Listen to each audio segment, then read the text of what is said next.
Hello student. तो आज के क्लास में हम सीखेंगे विद्युत द्विध्रुव की निरक्षीय रेखा पर स्थित किसी बिंदु पर विद्युत क्षेत्र की तीव्रता। इसको सीखने से पहले हमको जानना होगा विद्युत द्विध्रुव क्या होता है, विद्युत द्विध्रुव की निरक्षीय रेखा क्या होती है तथा विद्युत द्विध्रुव का द्विध्रुव आघूर्ण क्या होता है। तो सबसे पहले देखिए विद्युत द्विध्रुव क्या होता है। यदि परिमाण में बराबर परंतु प्रकृति में विपरीत दो आवेश एक दूसरे से बहुत कम दूरी पर स्थित होते हैं तो ऐसे निकाय को कहते हैं विद्युत द्विध्रुव। देखिए ये क्या है, एक बिंदु क्या है, एक बिंदु ए है और एक बिंदु क्या है, बी है। बिंदु ए पर माइनस क्यू आवेश तथा बिंदु बी पर प्लस क्यू आवेश है तथा दोनों बिंदुओं के बीच की दूरी 2d है जो कि बहुत कम है। तो देखिए ये निकाय क्या कहलाएगा, विद्युत द्विध्रुव, क्योंकि परिमाण में बराबर परंतु प्रकृति में विपरीत आवेश हैं जो एक दूसरे से बहुत कम दूरी पर स्थित है। प्रकृति में विपरीत आवेश का मतलब क्या है, एक धन आवेश है तो एक ऋण आवेश है। ठीक, तो ऐसे ही निकाय को क्या बोला जाता है, विद्युत द्विध्रुव। अब बात आती है कि विद्युत द्विध्रुव की निरक्षीय रेखा क्या होती है। तो ध्यान दीजिए दोनों आवेशों को मिलाने वाली रेखा को, दोनों आवेशों को मिलाने वाली रेखा के अभिलंबवत रेखा को कहते हैं निरक्षीय रेखा। तो देखिए दोनों आवेशों को मिलाने वाली रेखा है ए बी, हम मान ले रहे हैं इसका केंद्र क्या है ओ। ठीक, तो ओ और ए के बीच की दूरी क्या हो जाएगी, डी हो जाएगी, और ओ और बी के भी बीच की दूरी क्या हो जाएगी, डी। अब निरक्षीय रेखा की बात है तो इसके केंद्र से जाने वाली एक रेखा को हम खींच दे रहे हैं जो दोनों आवेशों को मिलाने वाली रेखा के अभिलंबवत रेखा है। तो यही रेखा क्या कहलाएगी, निरक्षीय रेखा। ठीक, अब बात आती है आगे कि विद्युत द्विध्रुव का द्विध्रुव आघूर्ण क्या होता है।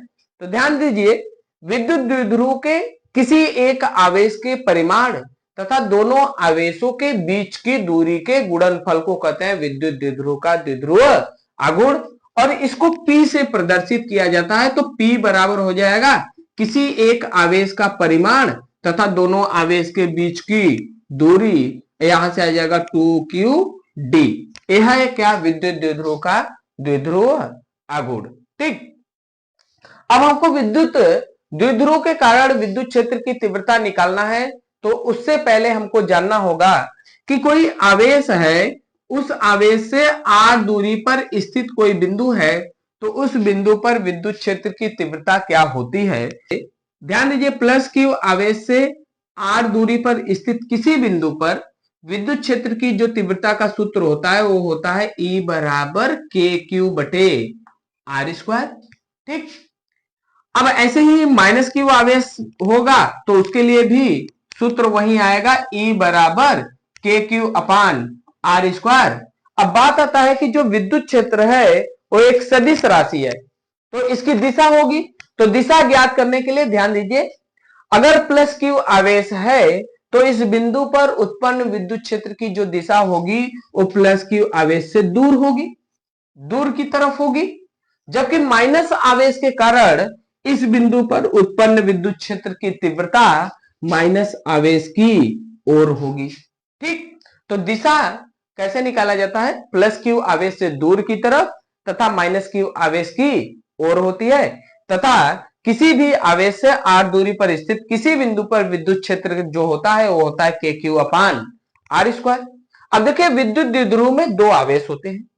अब हम निरक्षीय रेखा पे, मान लीजिए निरक्षीय रेखा है, इस रेखा पर केंद्र से स्मॉल r दूरी पे कोई बिंदु P है तो यहां पे हमको विद्युत क्षेत्र की तीव्रता की गणना करनी है। तो हम करेंगे क्या, द्विध्रुव के दोनों आवेशों के कारण इस बिंदु पर विद्युत क्षेत्र ज्ञात कर लेंगे तथा दोनों विद्युत क्षेत्र का नेट निकाल देंगे।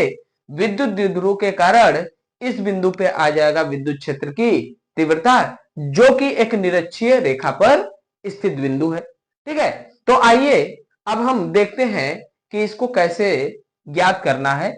तो देखिए माइनस क्यू आवेश है, माइनस क्यू आवेश के कारण यदि हम बिंदु P पर विद्युत क्षेत्र की तीव्रता का गणना करें तो हम मान लेते हैं कि माइनस क्यू आवेश के कारण बिंदु P पर उत्पन्न विद्युत क्षेत्र E1 हो तो E1 की जो दिशा होगी वो माइनस Q आवेश की ओर होगी, तो जो E1 आएगी E1 माइनस Q आवेश की ओर आ जाएगा।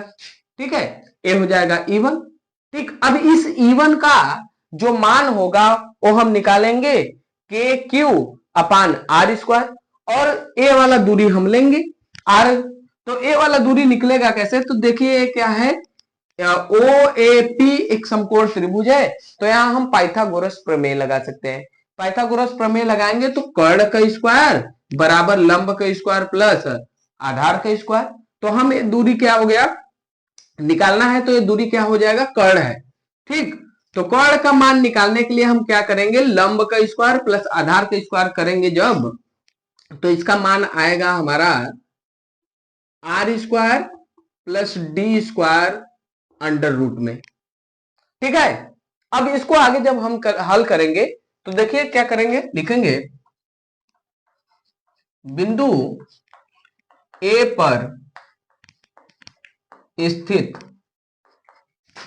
आवेश माइनस क्यू के कारण बिंदु P पर विद्युत क्षेत्र की तीव्रता E1 बराबर के क्यू अपान आर स्क्वायर, और आर की जगह हम रख देंगे under root R square plus D square का होल स्क्वायर कर देंगे, बराबर आ जाएगा ये के की जगह हम लिख देंगे 1/4 पाई एप्सिलॉन नॉट, और ये हो जाएगा क्यू स्क्वायर जब करेंगे तो रूट हट जाएगा, R square plus D square आ जाएगा। ठीक, इसी प्रकार देखिए प्लस क्यू आवेश के कारण बिंदु P पर जब विद्युत क्षेत्र की तीव्रता निकालेंगे तो ये क्या हो जाएगा, प्लस क्यू आवेश से दूर की तरफ होगा, और दूर की तरफ होगा तो इसको हम मान ले रहे हैं E2। ठीक, इसके लिए ए वाला दूरी चाहिए, तो इस वाले दूरी का भी मान क्या आ जाएगा, under root R square plus D square. तो प्लस क्यू आवेश के कारण जो विद्युत क्षेत्र E2 है उसका मान क्या हो जाएगा, तो देखिए लिख रहे हैं इसी प्रकार बिंदु B पर स्थित आवेश प्लस क्यू के कारण बिंदु P पर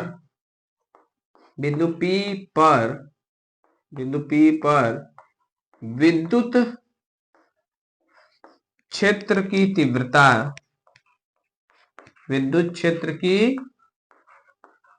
तीव्रता E2 बराबर के क्यू अपान आर स्क्वायर, और आर स्क्वायर की जगह पे रख देंगे R square plus D square under root का होल स्क्वायर, और के की जगह लिख देंगे 1/4 pi epsilon not Q upon, जब इसका स्क्वायर कर देंगे तो रूट हट जाएगा, R square plus D square हो जाएगा। ठीक है, अब देखिए इस बिंदु P पर दो विद्युत क्षेत्र उत्पन्न हो रहे हैं, एक माइनस क्यू आवेश के कारण, एक प्लस क्यू आवेश के कारण। माइनस क्यू आवेश के कारण E1 है और प्लस क्यू आवेश के कारण क्या है, E2 है। अब ध्यान से देखिए इसका ई नेट निकालने के लिए हम क्या करेंगे, इसका कंपोनेंट तोड़ेंगे। ई नेट निकालने के लिए क्या करेंगे, कंपोनेंट तोड़ेंगे। तो यहां से ध्यान दीजिएगा E1 और E2 का जो मान होगा, परिमाण होगा, वो आपस में बराबर होगा। तो यहां से लिख देंगे हम, चूंकि E1 बराबर E2 बराबर E। ठीक, तो इसका जब हम कंपोनेंट तोड़ेंगे तो कंपोनेंट देखिए कैसे तोड़ेंगे, ये क्या है, E1 है। अब यहां से इसके पैरेलल एक हम लाइन ड्रा करेंगे। जब लाइन ड्रा कर देंगे, यदि हम इसको कहेंगे थीटा, तो ये भी क्या हो जाएगा थीटा, और इसको कहेंगे थीटा तो ये वाला भी क्या हो जाएगा, थीटा हो जाएगा। अब इसका एक फिगर अलग से बना लीजिए। क्या है, एक बिंदु है P, ठीक, एक रेखा है, इससे थीटा एंगल पे E1 काम कर रहा है तथा इससे थीटा एंगल पर E2 काम कर रहा है। अब E1 का जब हम कंपोनेंट तोड़ेंगे तो इस तरफ आ जाएगा E1 cos थीटा और इस तरफ इसका कंपोनेंट आएगा E1 sin थीटा। ठीक, E2 का जब कंपोनेंट तोड़ेंगे तो इस तरफ आएगा E2 cos थीटा और इस तरफ आएगा E2 sin थीटा। अब ध्यान से देखिए E1 और E2 आपस में क्या है, बराबर है, तो ए वाला जो कंपोनेंट है एक कैंसिल आउट हो जाएगा। ठीक, क्यों, क्योंकि परिमाण में बराबर है तथा प्रकृति के क्या है, विपरीत है, दिशा एक दूसरे का क्या है, विपरीत है, तो ये क्या हो जाएंगे, कैंसिल आउट हो जाएंगे, एक दूसरे से 180 अंश पे है तथा इनका परिमाण क्या हो जाएगा, है बराबर है, तो एक दूसरे से क्या हो जाएंगे, कैंसिल आउट हो जाएंगे। और बचेगा क्या, E1 cos थीटा और E2 cos थीटा। तो ध्यान से देखिए ई नेट बराबर यहां से आ जाएगा, ई नेट बराबर आ जाएगा यहां से, इसको लिख दीजिए, पहले यहां से लिख दीजिए E1 व E2 को ऊर्ध्वाधर तथा E1 व E2 को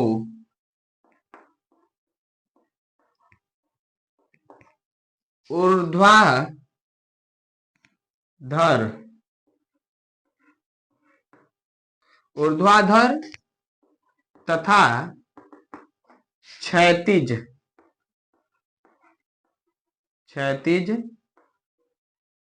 घटकों में विभाजित करने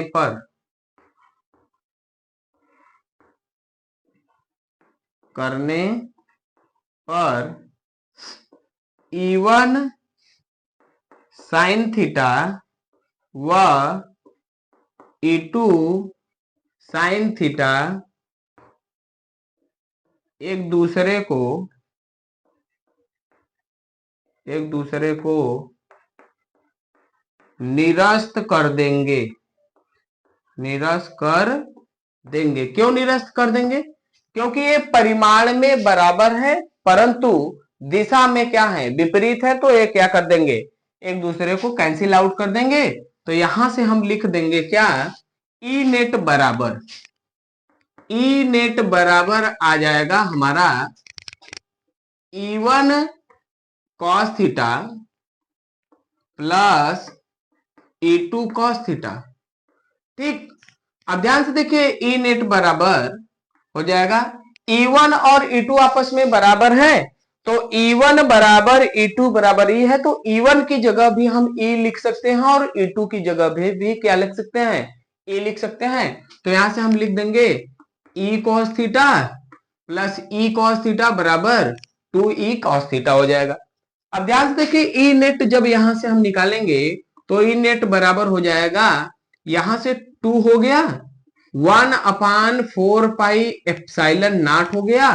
ठीक, ई का मान हम लिख दिए हैं, और cos theta epsilon not Q बटे R square plus D square हो जाएगा। ठीक, और cos थीटा का जो मान होगा, cos थीटा बराबर, देखिए cos थीटा बराबर क्या होता है, आधार बटे कर्ण। cos थीटा बराबर क्या होता है, आधार बटे कर्ण, तो आधार क्या है, d है, और ये कर्ण क्या है, R square plus D square under root में। तो आधार कितना है, आधार d है, तो cos थीटा की जगह हम लिख सकते हैं d बटे आधार d बटे R square plus D square under root में। ठीक है, अब ध्यान से देखिए यहां से और इसको सॉल्व करेंगे, ई नेट बराबर आ जाएगा 1/4 पाई एप्सिलॉन नॉट, इसको इधर ले जाएंगे तो हो जाएगा 2QD, और नीचे देखिए इसके पावर 1 है और इसके पावर 1/2 है तो हम लिख सकते हैं r² प्लस d² का पावर 3/2। ठीक, अब इसको और आगे हल करेंगे तो ई नेट बराबर हो जाएगा 1/4 पाई और 2 की जगह हम लिख सकते हैं p बटे r² प्लस d² का 3/2। और यहां पे लिख दीजिए चूंकि p बराबर 2q होता है, द्विध्रुव आघूर्ण। ठीक है, अब आगे देखिए ई नेट बराबर, यहां से एक अप्रोक्सीमेशन ले लीजिए पहले। यदि r बहुत बहुत बड़ा है d से, r बहुत बहुत बड़ा है d से, तो d² को छोड़ने पर, d² को छोड़ दीजिए। जब d² को छोड़ देंगे तो ई नेट बराबर यहां से आ जाएगा 1/4 पाई यहां पे p हो गया है। और जब d को छोड़ देंगे तो r² के पावर 3/2 हो जाएगा, 2 से 2 चला जाएगा और आएगा ई नेट बराबर 1/4 पाई p बटे r³। यही है विद्युत द्विध्रुव की निरक्षीय रेखा पर स्थित किसी बिंदु पर विद्युत क्षेत्र की तीव्रता का सूत्र।